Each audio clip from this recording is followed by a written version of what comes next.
नमस्कार साथियों, आप सभी का स्वागत है हमारे YouTube channel success steps classes के डेली करंट अफेयर के सेशन में।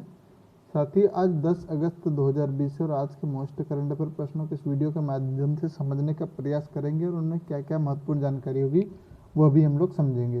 तो चलिए शुरुआत करते हैं आज के पहले प्रश्न की। तो आज का पहला प्रश्न है, किस भारतीय अंतर्राष्ट्रीय हवाई अड्डे ने अंतर्राष्ट्रीय आगमन वाले यात्रियों के लिए अपनी तरह का पहला पोर्टल विकसित किया है? दिल्ली, मुंबई, चेन्नई और कोलकाता। 4 ऑप्शन है, इसका सही उत्तर है ऑप्शन ए दिल्ली। दिल्ली अंतर्राष्ट्रीय हवाई अड्डे द्वारा अंतर्राष्ट्रीय से यात्रा से जो यात्री आते हैं उनके लिए एक पोर्टल विकसित किया गया है। तब ये क्या है इसको भी डिटेल में हम लोग समझेंगे। तो चलिए समझते हैं इसको। तो यह इस पोर्टल के तहत क्या होगा, भारत बाध्य अंतर्राष्ट्रीय आगमन करता यात्री अनिवार्य रूप से स्व घोषणा पत्र भर सकते हैं। यानी देखिए, जो खुद ही खुद ही वेरीफाई करके भर सकते हैं। इसमें यात्री अनिवार्य संस्थागत संगरोध से छूट के लिए इस पोर्टल पर आवेदन कर सकते हैं। पहले इनको आवेदन करना पड़ेगा, इसी के बाद यह कर सकते हैं। तो चलिए अब आगे आप देख सकते हैं तो ये किस प्रकार है और यहाँ पर और इसमें भी क्या क्या होगा ये भी आप देख लीजिएगा। ये इस राज्यों में इससे पहले देखिए, यात्रा और सहज और संपर्क रहित हो जाएगी क्योंकि उन्हें हर आगमन पर भौतिक फॉर्म नहीं भरने होंगे। और Delhi international airport limited GMRF group भारतीय विमानन प्राधिकरण और हपोर्ट का एक संघ है, तो इनके द्वारा ये किया गया है। तो आप इसको समझ सकते हैं। चलिए अगले प्रश्न की ओर बढ़ते हैं हम लोग। तो अगला प्रश्न क्या है, सिरफरस के लिए ऑनलाइन निकास परीक्षा शुरू करने वाला विश्व का एकमात्र देश कौन सा है? चीन, ब्रिटेन, फ्रांस और भारत। तो इसका सही उत्तर है ऑप्शन डी भारत। भारत ने सिरफरस के लिए ऑनलाइन निकास परीक्षा आयोजित करने का निर्णय लिया है। तो चलिए यह भी समझते हैं हम लोग क्या है ये। तो केंद्रीय शिपिंग मंत्री कौन है? मनसुख मंडाविया ने सिफरस या नाविकों के लिए ऑनलाइन एग्जिट परीक्षा शुरू की है। कोविड-19 की महामारी के दौरान है ना समय में नौवहन में महानिदेशालय के तहत विभिन्न समुद्री प्रशिक्षण संस्थानों में प्रशिक्षण प्राप्त करने वाले नाविकों को अपने घरों से परीक्षा दे सकते हैं। भारत दुनिया में सिफरस के लिए परीक्षा पर ऑनलाइन एग्जिट करने वाला एकमात्र देश है।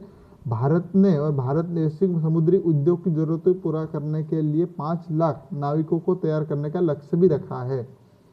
सिफरस में वे लोग हैं जो जहाज पर काम करते हैं या समुद्र के द्वारा नियमित रूप से यात्रा करते हैं। तो साथियों इतनी जानकारी हो गई। अब तीसरे प्रश्न की ओर बढ़ते हैं हम लोग। तो तीसरा प्रश्न क्या है, तो हाल ही में RBI द्वारा ऋणों के एकमुश्त पुनर्गठन के लिए एक विशेषज्ञ समिति नियुक्ति की गई। इस समिति के प्रमुख कौन है? तो ये देख सकते हैं आप, इनका चित्र है। ये कौन है?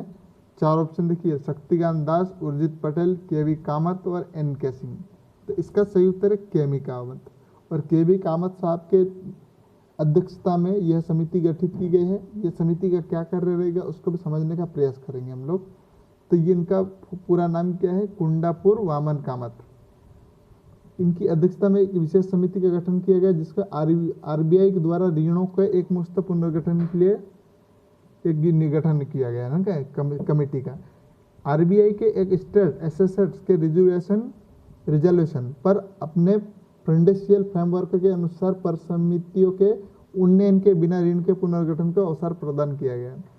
KV कामत की अध्यक्षता वाली विशेषज्ञ समिति मानदंडों, सेक्टर विशिष्ट बेंचमार्कों, श्रेणियों को संकल्प योजनाओं में शामिल करने की सिफारिश करेगी। और RBI 7 जून 2019 को स्टेट एसेट्स के रिजोल्यूशन पर प्रूडेंशियल फ्रेमवर्क के साथ सामने आया था और उसमें उधारकर्ता खाते को NPA के रूप में अपग्रेड करना है। तो ये आगे की जानकारी आप आराम से पढ़ लीजिएगा क्योंकि अनावश्यक बातें मैं पढ़ के आपको सुनाऊंगा। तो जो समझने वाली बात है आप इसमें समझ सकते हैं। अब ये RBI ने किया है, तो RBI के बारे में देखते हैं हम लोग। तो RBI की स्थापना कब हुई थी? 1 अप्रैल 1935 को हुई थी।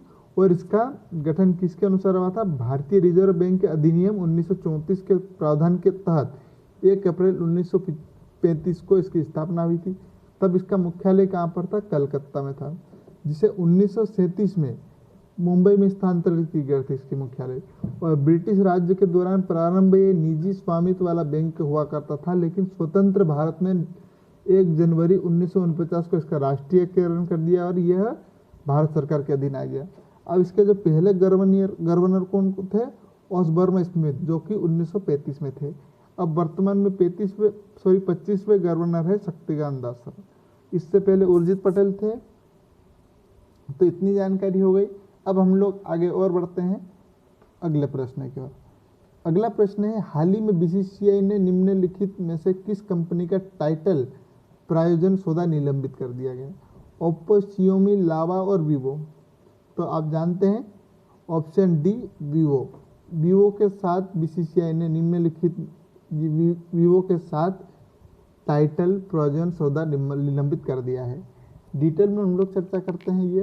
तो चीनी कंपनी को वीवो है मोबाइल कंपनी, जो सितंबर से 10 नवंबर तक यूएई में होने वाले आईपीएल 2020 से जुड़ी नहीं होगी। भारतीय क्रिकेट कंट्रोल बोर्ड बीसीसीआई द्वारा टाइटल स्पॉन्सरशिप सौदे से निलंबित होने के कारण इस कंपनी ये जुड़ेगी नहीं। अब इससे पहले आईपीएल का प्रायोजन वीवो 2018 से 2022 तक 5 वर्षों का करार था। तो यह था, अब जो इसको बीसीसीआई ने समाप्त कर दिया है। चलिए, अब बीसीसीआई ने किया है तो बीसीसीआई के बारे में देखते हैं हम लोग। तो इसकी स्थापना कब हुई थी? 1928 में। मुख्यालय है मुंबई में, वानखेड़े स्टेडियम में। सौरव गांगुली इसके अध्यक्ष है और सीईओ है हेमंत अमीन, जो हाल ही में बनाए गए। इससे पहले कौन थे? राहुल जौहरी, जो कि बीसीसीआई के पहले सीईओ भी थे, और सचिव जय शाह है। तो इतनी जानकारी हो गई। अब हम लोग आगे और बढ़ते हैं। तो यह 5वां प्रश्न है, निम्नलिखित में से किस राज्यों ने स्कूलों में डिजिटल उपकरणों की शुरुआत के लिए गूगल के साथ साझेदारी घोषणा की है? उत्तर प्रदेश, महाराष्ट्र, मध्य प्रदेश और छत्तीसगढ़। तो इस प्रश्न का सही उत्तर है ऑप्शन बी, महाराष्ट्र। महाराष्ट्र राज्य सरकार ने स्कूलों में डिजिटल उपकरणों की शुरुआत के लिए गूगल के साथ साझेदारी की है। ये समझते हैं हम लोग क्या है ये और किस प्रकार से करेंगे। तो यह महाराष्ट्र राज्य सरकार ने जी सूट एजुकेशन, गूगल क्लासरूम और गूगल मीट जैसे डिजिटल टूल शुरू करने के लिए गूगल के साथ साझेदारी की है। और महाराष्ट्र में स्कूलों में शिक्षा और गूगल कक्षा के लिए जी सूट लॉन्च करने वाला भारत का ये पहला राज्य भी है। तो साथियों, महाराष्ट्र ने किया है। तो महाराष्ट्र के मुख्यमंत्री कौन है? उद्धव ठाकरे, जो कि विधान परिषद के सदस्य है, विधानसभा के सदस्य नहीं है। प्रश्न पूछा जा सकता है। और यहाँ के राज्यपाल है भगत सिंह कोश्यारी है, और मुख्यालय मुंबई में है। और ये भारत का तीसरा बड़ा राज्य है क्षेत्रफल की दृष्टि से। तो इतनी जानकारी हो गई। अब हम लोग आगे बढ़ते हैं 6वें प्रश्न की ओर। तो आदिवासियों की संस्कृति को जागरूक करने के लिए संयुक्त राष्ट्र संघ द्वारा विश्व आदिवासी दिवस कब मनाया जाता है? 9 अगस्त, 8 अगस्त, 7 अगस्त और 6 अगस्त। तो 9 अगस्त को आदिवासी को संस्कृति को जागरूक करने के लिए और उनके अधिकारों को बढ़ावा देने के लिए संयुक्त राष्ट्र संघ द्वारा 9 अगस्त को विश्व आदिवासी दिवस मनाया जाता है। डिटेल में हम लोग चर्चा करेंगे क्या है। तो विश्व आदिवासी दिवस उनकी आबादी को बढ़ावा देने के लिए आबादी के अधिकारों को बढ़ावा देने और उनकी सुरक्षा के लिए प्रत्येक वर्ष के लिए 9 अगस्त को विश्व आदिवासी दिवस मनाया जाता है। और उन उपलब्धियों को और योगदानों को भी स्वीकार करती है जो मूल निवासी लोग पर्यावरण संरक्षण जैसे विश्व मुद्दों को बेहतर बनाने के लिए कार्य भी करते हैं। पहली बार संयुक्त राष्ट्र सभा महासभा द्वारा 1994 में यह घोषित किया गया था कि 9 अगस्त को विश्व आदिवासी दिवस मनाया जाएगा। तो 1982 में संयुक्त राष्ट्र संघ ने आदिवासियों के भले के लिए एक कार्यदल की गठित की गई थी, जिसकी पहली बैठक 9 अगस्त 1982 को हुई थी। और उसी को ध्यान में रखते हुए 1994 से यह दिवस मनाया जाने लगा। यह दिवस केवल आदिवासियों के लिए नहीं, भारत के लिए यह दिवस भी अहम है, क्योंकि जिस स्थिति में आदिवासी समुदाय अपना जीवन यापन करते हैं उसके बारे में सोचकर भी आप हैरान हो जाएंगे। दुनिया भर में रहने वाले 37 करोड़ आदिवासी और जनजाति समुदाय के सामने जंगलों को काटना है ना, उनके सामने, और उनकी पारंपरिक जमीनी की चोरी सबसे बड़ी चुनौती है। वे धरती पर जैव विविधता वाले 80% इलाकों के संरक्षक भी हैं, लेकिन बहुराष्ट्रीय कंपनियां के लोभ, हथियारबंद विवाद और पर्यावरण संरक्षण की संस्थानों की वजह से बहुत से समुदायों ने आजीविका खतरे में है और ग्लोबल वार्मिंग का भी इशारा करता है। तो इतनी जानकारी हो गई। अब संयुक्त राष्ट्र संघ द्वारा यह घोषित किया गया, तो उसको बारे में देखते हैं हम लोग। तो संयुक्त राष्ट्र संघ का मुख्यालय है अमेरिका के न्यूयॉर्क में। 193 देश के सदस्य। 24 अप्रैल 1945 को इसकी स्थापना हुई थी। एंटोनियो गुटेरेस अध्यक्ष है, जो कि पुर्तगाल के नागरिक है। इसकी 6 आधिकारिक भाषाएं अरबी, चीनी, अंग्रेजी और फ्रांसीसी, रूसी, स्पेनी। साथियों, मैं कई बार पहले भी बता चुका हूँ, 1977 में अटल बिहारी वाजपेयी जी ने भारत के पहले व्यक्ति थे जो हिंदी में भाषण दिए थे संयुक्त राष्ट्र संघ की महासभा में। तो इतनी जानकारी हो गई। अब इसके प्रमुख मुद्दे क्या है? क्लाइमेट चेंज, डेमोक्रेसी, रिफ्यूजी, अप्रवासी, वैश्विक मुद्दे, वैश्विक स्वास्थ्य संकट और आतंकवाद से मुकाबला। तो इतनी जानकारी हो गई, आप देख सकते हैं। तो चलिए अब 7वें प्रश्न की ओर बढ़ते हैं। तो किस राज्य सरकार ने परिवार पहचान पत्र लॉन्च किया है? उत्तर प्रदेश, हरियाणा, मध्य प्रदेश और छत्तीसगढ़।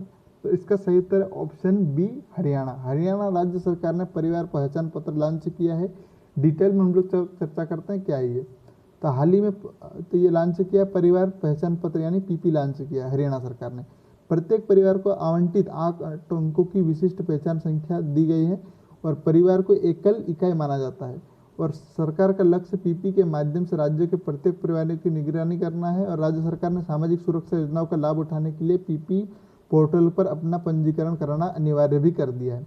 लाभ समान कोड पर उपयोग करने वाले सीधे परिवार को हस्तांतरित की जाएगी। और साथ ही हरियाणा सरकार ने कर्मचारियों को पंजीकृत करने के लिए निर्देशित किया है, अन्यथा नहीं करने पर उनका वेतन भी रोकने के लिए कार्रवाई करने के लिए। और पीपी आधार से अलग है क्योंकि ये आधार में एक व्यक्ति की इकाई माना जाता है। तो ये इतनी जानकारी हो गई, आप इसको भी देख सकते हैं क्या क्या लिखा होगा। तो यह चीज़ें हैं। चलिए अब आज का हरियाणा के बारे में देखते हैं हम लोग। तो हरियाणा की राजधानी क्या है? चंडीगढ़। मुख्यमंत्री मनोहर लाल खट्टर है। सत्यदेव नारायण आर्य यहाँ के राज्यपाल है। विधानसभा की सीटें 90 है और राज्यसभा की 5 सीटें और लोकसभा की 10 सीटें हैं। अब मानचित्र में हम लोग देखते हैं तो यह यहाँ पर स्थित है हरियाणा, और जो कि तीनों ओर से, ये इधर से उत्तर की ओर से पंजाब से घिरा हुआ है, हिमाचल प्रदेश और उत्तराखंड से घिरा, ये उत्तर प्रदेश से घिरा हुआ है, और दक्षिण पश्चिम में यह घिरा है राजस्थान से। तो ये देख सकते हैं आप यहाँ पर है। तो चलिए अब हम लोग आज का प्रश्न है जिसका उत्तर आपको कमेंट बॉक्स में देना है। तो वापस शुरुआत करते हैं। तो आप लोगों का साथ की ज़रूरत रहेगी और वीडियो में क्या क्या बदलाव करना है यह भी कमेंट बॉक्स में दे सकते हैं, और आपको क्या क्या पढ़ना है ये टॉपिक पे भी हम वीडियो बनाएंगे। तो साथियों जुड़िया रहेगा। तो आज का प्रश्न क्या है? हेमार्को फिलिप्स ने किस देश के नए प्रधानमंत्री के रूप में शपथ लिए? लेसोतो, गुयाना, केन्या और जिम्बाब्वे। तो जो वीडियो डेली देखते हैं उनको समझ पड़ जाएगा। ये पूर्व का प्रश्न मैं पढ़ा चुका हूँ, तो यह आप देख सकते हैं। तो चलिए साथियों वीडियो को यहीं समाप्त करते हैं। वीडियो पसंद आया तो लाइक और शेयर ज़रूर करिएगा। धन्यवाद। जय हिंद, जय Bharat. Have a nice day. आपका दिन शुभ हो।